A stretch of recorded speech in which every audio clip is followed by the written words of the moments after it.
C'est la première fois que j'entends Gustave employer une expression parisienne, lui qui leur fait la chasse en général. L'expression c'est compliqué, ou plus exactement ça devient compliqué, comme dans par exemple ça devient compliqué de se réunir. Or justement l'exemple est parfait puisque c'est ce qui nous arrive en ce moment, c'est en effet compliqué de bavarder ensemble. Depuis le fameux reconfinement, plus de café du matin, plus de terrasse en plein air, je ne reçois plus dans mon jardin car l'herbe est haute et mouillée. Mais nous avons élu un petit square minuscule situé derrière l'église, à l'abri du passage de la route et qui donne sur un petit jardin de curé d'où je vous parle en ce moment. Il n'y a plus de curé depuis longtemps, mais le jardin est toujours là avec sa croix sur la porte. Il fait 60 mètres carrés avec un petit préau à l'abri des regards, un muret, 2 chaises en osier. Le petit portail n'est pas fermé à clé et les gens, depuis qu'ils savent que c'est devenu notre agora de poche, viennent y déverser leur rancœur sous prétexte de sortir leurs chiens. La chose amusante et qui marque un tournant, j'hésite pas à le dire, dans l'histoire de cette chronique, c'est qu'autrefois les gens disaient « il paraît que vous faites un truc sur Internet, ma nièce de Béziers m'a dit ça l'autre jour, il faudra que je regarde », alors que désormais ils viennent carrément me dire « j'ai un sujet pour vous ». Et là, depuis quelques jours, tous les sujets tournent autour du confinement décrété par ce crétin, je cite, auquel personne ne s'attendait. Les hommes surtout sont furieux parce qu'ils ont été atteints, comme je le disais récemment, par le côté mal dominant de celui qui pérore en haut lieu. Il commence par la phrase que je vous fais d'ailleurs avec l'accent. Oh écoute, je vais te dire, ne me parle pas de lui. Mais ils en parlent au contraire tout le temps. Nous n'allons d'ailleurs qu'effleurer le sujet ici, c'est même plus une question de personne, nous a dit Gustave. Au bout d'un moment, tu comprends que c'est un pion dans un jeu qui le dépasse. Et moi, ce qui me frappe, c'est que s'il y avait encore un doute la semaine dernière, là je n'en ai plus, il y a un plan délibéré, européen, occidental en tout cas, d'augmenter l'importance de l'épidémie dans les esprits, comme la réalité ne répond pas entièrement à ce qu'ils veulent, ils la tordent, ils manipulent les chiffres, ou ils ne veulent pas qu'on contrôle ce qu'ils nous disent, en tout cas ça revient au même. Par exemple, il a dit nos commerçants et nos artisans lésés, j'en fais partie, moi si je n'avais pas Internet, je ne vendrais plus de livres, et je vivrais sur le secours catholique. Ces artisans et commerçants ne vont pas assez loin psychologiquement pour coincer le gouvernement dans ses mensonges.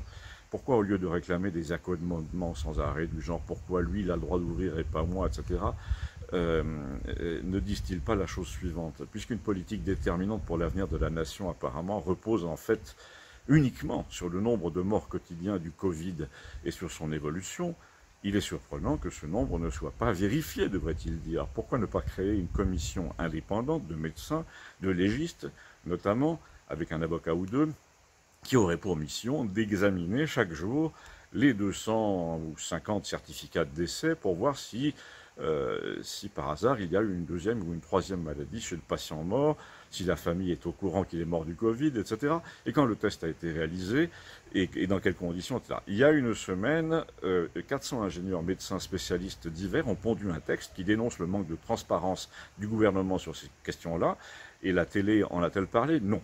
Donc c'est bien qu'on n'a aucune transparence sur le sujet. Ils ont quelque chose à cacher. Et là, l'abonné au monde, qui désormais vient traîner sous l'auvent du curé comme pour contrôler ce qu'on y dit, comme s'il y avait vraiment une clandestinité qui s'était mise en place, l'abonné au monde, donc, a dit, c'est ça, tu crois qu'ils inventent des malades après le décès. Et là, on a eu l'une de ces prises de bec assez brèves, dont ils sont coutumiers tous les deux avec Gustave. Gustave a dit, oui, oui, je crois, et même, je vais te dire, l'AFP l'a confirmé par inadvertance l'autre jour, il y a 15 jours environ, dans leur site censé rétablir la vérité, tu sais, qui chassent les fake news, là, ils répondent à la question comment ça se fait qu'il n'y ait pas d'autopsie, et ils répondent ça n'est pas nécessaire, il y a d'autres méthodes. Et ces idiots te racontent quoi? Eh bien, ils te racontent qu'au mois de mars, sur des milliers de morts des EHPAD et ailleurs, on s'est contenté de faire le test nasal et qu'il était positif. Le défunt passait au nombre des victimes officielles. C'était écrit noir sur blanc, il était comptabilisé comme mort du Covid. Là, l'abonné au monde a évidemment posé la question que posent tous les nuls dans les dîners, enfin à l'époque où il y avait des dîners. Il a dit « Quelles sont tes sources ?» Et Gustave a répondu « Alors ça, j'avais prévu ta réponse automatique parce que tu réfléchis comme une machine à café. Alors voilà mes sources. » Et il lui tend un bout de papier que j'ai lu et dont la dernière phrase était « Si de l'ARN de virus était découvert à l'issue de ces tests, alors le décès entrait dans le décompte officiel. » J'ai retrouvé l'article, je vous le mets là-dessous. C'est la dernière phrase. Alors, inévitablement, nous en sommes arrivés à la question, mais pourquoi font-ils tout ça? Pourquoi le ministre de la Santé ment-il tous les jours depuis 5 mois? Et au moment où les explications allaient se déchaîner, nous avons vu une femme de chez nous, qui habite au-dessus de chez moi, 40 ans, jamais un bonjour, un mari en invalidité, mais qui va quand même à la chasse, un fils de 11 ans qui dit jamais bonjour et qui écoute du rap, et bien cette femme-là portait le masque en plein vent depuis la veille, parce que le préfet l'avait déclaré obligatoire. Elle ne s'est pas posé un instant la question de l'utilité réelle du port du masque en plein air quand le premier passant est à 100 mètres et que ça souffle à 50 à l'heure. Si le préfet lui avait dit de porter les oreilles de Mickey, elle l'aurait fait visiblement.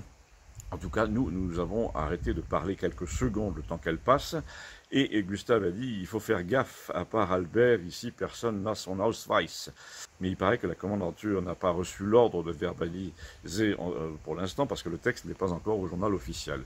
Et vraiment l'impression d'être passé dans la clandestinité, comme ça, en pleine campagne, et d'avoir des délateurs partout, nous a tous frappés.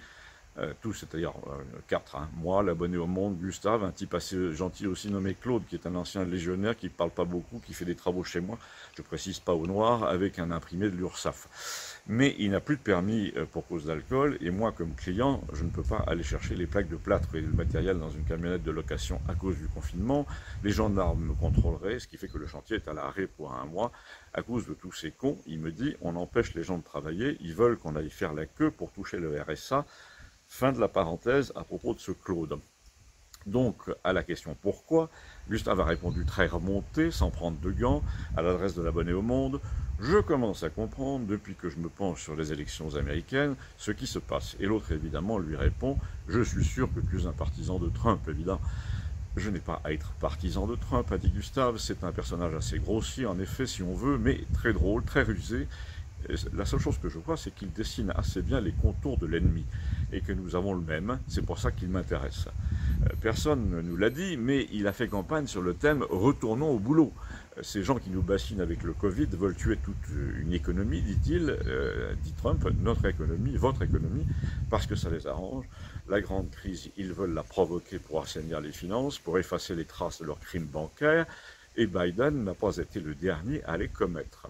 Trump n'est pas loin de dire que tout ça est monté en fait par la Chine et par les démocraties, l'État profond américain, pour faire du monde une sorte de goulag économique. Et tu y crois, toi? Ai-je demandé. Eh ben, écoute, figure-toi que cette semaine, j'ai eu une révélation, c'est que tout ça est quand même trop gros. D'abord, il y a des indices qui auraient dû nous mettre la puce à l'oreille dès le départ. Et là, je regrette que notre instituteur retraité ne vienne plus se joindre à nous, mais quand tu y réfléchis, quand tu as vu apparaître ce virus, il y a 6 mois, tu as vu surgir en même temps tout un vocabulaire, toute une série d'expressions toutes faites, répétées 100 fois, 1000 fois par jour par les ministres, par les chaînes de télé, les gestes barrières, la distanciation sociale. Tu te disais, mais il parle quel langage, là, quel français au juste? Eh bien, j'ai la réponse, nous dit-il, c'est pas du français, c'est de l'anglais, c'est la voix de son maître, c'est social distancing, c'est barrier gestures. Tout ça était déjà inscrit dans la feuille de route en version anglaise, non sous-titrée. Mais la vraie révélation, après tous les mensonges, les interdictions de chloroquine, les études bidons dans Lancet, signées par une call girl, c'est le Premier ministre qui vient de nous la donner. Comme ils sont à bout d'arguments pour justifier tout ça, ils te disent quoi? Ils te disent que tout le monde le fait en Europe. Leur seul truc maintenant, c'est vous voyez bien que nous n'avons rien inventé, puisque tout le monde le fait. Sauf la Suède, je dis. Ah bah alors parlons-en, a dit l'abonné au Monde. Là-bas, c'est l'hécatombe. Et hop, la machine à café a encore parlé, a dit Gustave, qui était d'humeur un peu parodique. En fait, quand tu regardes, ils n'ont pas confiné, ils n'ont pas porté de masque, ils n'ont pas tué leur économie, et toute proportion gardée, ils ont pourtant le même nombre de morts que nous. Non, il est plus important, a dit l'abonné au Monde. Oui, le 2000 en tout, a dit Gustave, mais comme on en a 250 par jour, et eux plus du tout, en ce moment, on va être à égalité dans quelques semaines, 2 semaines, ce qui veut dire que toutes ces conneries de confinement et de couvre-feu n'ont servi à rien 6 mois après. Un pays qui ne les applique pas a le même résultat que nous. Donc ils nous ont ruinés pour rien. Et ça continue, entre leur couvre-feu et la fermeture des petits commerces, ils sont dans une espèce de spirale du mensonge absolument invraisemblable pour maintenir le degré de peur au niveau souhaitable, parce que ça s'effiloche. Le président va jusqu'à se dire à la télé qu'on risque 400 000 morts, et personne de la presse ne le reprend pour dire « mais vous déconnez ou quoi ?» Je suis intervenu, à ce moment-là, moi, pour dire « je comprends toujours pas pourquoi ils font ça ». Pour te faire tomber dans la suggestion de la dette et des banques. Ça m'aurait étonné, a dit Albert, l'abonné au Monde. Voilà le complot qui ressurgit. Et oui, et tu vas l'être encore plus étonné vu ce qui va se passer. Déjà, quand on me demande dans quel but il ferait tout ça, j'ai fini par me dire qu'il y a un truc passé sous silence, c'est le chiffre de l'épargne en France, qui est le double de celui de la dette. En te faisant peur, ils veulent te faire sortir ton épargne. Ben, c'est raté, l'USD, plus les gens ont peur et plus apparemment ils mettent de côté. Non, ça c'est valable jusqu'à un certain point, me répond-il. En ce moment, tu te demandes pourquoi ils s'acharnent. Eh bien, parce qu'il y a un moment où tu dépenses ton capital pour vivre, tu es obligé. Tu vends ta maison, et c'est ça qu'ils veulent. Ils veulent réintroduire cet argent dans le circuit en te disant, on vous file du fric même sans intérêt. Ils savent bien que si tu plonges quand même l'année suivante, tu vas devoir puiser dans tes économies, si tu en as, ou celles de tes copains, pour le rendre, ce fric sans intérêt. C'est ça le but, faire fondre l'épargne nationale pour aller engraisser la Fnac et Darty et pas le petit commerce qui lui répare de l'électronique en bas de chez toi, qui touche du black, qui déclare au fisc que les pertes parfois. C'est ça qu'ils veulent arrêter. Et les Américains de base, ceux du Minnesota, l'ont très bien compris. Ils ont compris qu'il y avait une machine à asservir, à broyer, qui était en route contre eux et qu'elle avait ses soldats, ses ambassades, sa novlangue, qu'elle prenait des accords en douce avec la Chine pour lui permettre d'installer chez nous une production normalisée issue de l'espionnage industriel, un flicage généralisé, des méthodes déloyales, une absence totale de morale en affaires, et Trump a dit ça dès le début dans sa campagne. Personne ne te montre en France les passages de ses discours où il parle du virus comme de la peste chinoise, personne ne traduit évidemment les moments où il dit on en a marre du pillage industriel par la Chine et de ses beaux discours sur l'écologie pendant qu'elle pollue les océans. On en a assez de ces mots d'ordre sauver la planète qui n'ont pour objet que de nous mettre à genoux pendant qu'eux ils font ce qu'ils veulent. Donc tu crois qu'il va être réélu, ai-je dit. Et là, l'abonné au Monde est intervenu en disant de toute façon, en quoi ça nous concerne les Campagnols, hein. Ce qui signifiait qu'il avait peut-être déjà digéré l'idée de sa victoire. Eh bien, ça nous concerne, a dit Gustave, parce que chez nous, Macron voudrait bien, lui aussi, que la France ne soit peuplée que de gens qui vont au bureau masqués toute l'année, qui votent centre-gauche, qui habitent dans les villes et qui sont plus malléables. Mais, manque de peau, il y a aussi la France des Campagnols, c'est-à-dire les 3/4 du pays géographiquement et la moitié de la population. Depuis le début, il les a dans le nez, ces gens-là, parce qu'ils résistent à ce qu'il appelle des réformes, c'est-à-dire en fait à un asservissement progressif. Il s'agit de mettre au pas une population rétive en faisant croire à tout le monde qu'elle est arriérée. Tu envoies des bataillons anti-discrimination pour piéger les gens qui louent leur appart. Tu fais de la propagande par la publicité, par les chaînes de télé. Tu envoies des migrants dans la moindre colonie de vacances désaffectée au fond de la Creuse. Attends, j'ai pas fini, a dit Gustave à l'abonné au Monde. Même dans les livres, a-t-il dit, et les livres c'était son domaine, il appelait ça son thermomètre social, les prix Goncourt et compagnie, t'as de moins en moins de vrais originaux, du genre Julien Gracq, Céline, et de plus en plus d'originaux haute couture qui posent devant un mur de logos façon Vuitton, Lacoste, etc. Et moi, ça m'arrive tout le temps, nous dit-il, de voir un jeune lecteur qui me revient avec un livre de Bernanos pour me dire « Mais comment ça se fait que plus personne n'écrive comme ça ?» Eh bien c'est simple, on écrit encore comme ça, mais on le fait dans son coin car plus personne ne le publie. Ou alors un éditeur courageux au bord de la faillite, mais personne sur les plateaux de télé n'invite plus l'auteur parce qu'il s'interroge sur la pitié, sur l'idée de Dieu, sur le sort des malades, sur l'enfance. Un éditeur aujourd'hui, ça dîne avec Macron, Hollande, Sarkozy, Chirac et compagnie depuis 40 ans. Du coup, il fait plutôt du divertissement bas de gamme, souvent très américain d'ailleurs, et très cruel, et de la pensée obligatoire. Par exemple, l'éditeur qui vend le plus de livres en France en ce moment a épousé la fille de Giscard et il habite à New York. Ça veut tout dire. Il y a une espèce de redondance dans le néant. Donc, a repris l'abonné au Monde, tu crois que Trump va renverser la vapeur? Mais non, a dit Gustave, c'est la vapeur qui a changé de sens depuis longtemps et qui a hissé Trump au sommet. Il y a en ce moment un printemps de la morale individuelle, non marchande, des valeurs de droiture, de franchise. L'Amérique à la Forrest Gump veut convertir l'autre, ça me paraît évident. Alors là, je me suis fait, comme toujours, l'avocat du diable et j'ai dit, malheureusement, le mouvement général est quand même bien la soumission aux règles de la fourmilière ou de la termitière, à l'obsolescence programmée des objets et des personnes.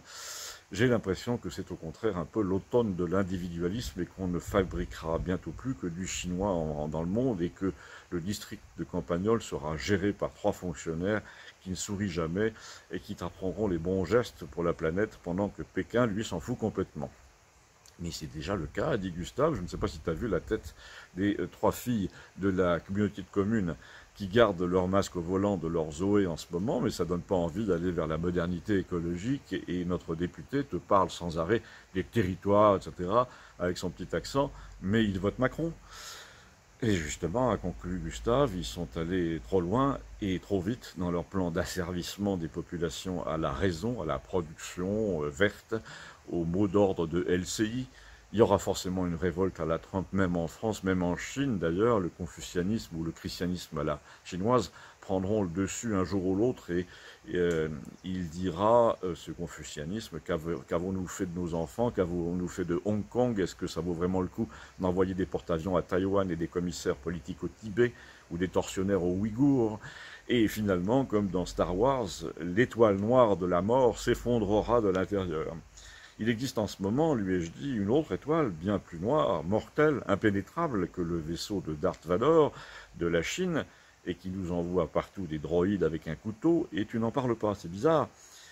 Eh bien, nous attendrons un jour où Vladimir sera là, m'a-t-il répondu. Je te rappelle que dans la guerre des étoiles, la planète d'origine du méchant s'appelle Mustafar, et où nous en parlerons donc avec Vladimir, parce que cette autre planète méchante sera vaincue un jour par la Russie, j'en suis convaincu, et lui aussi.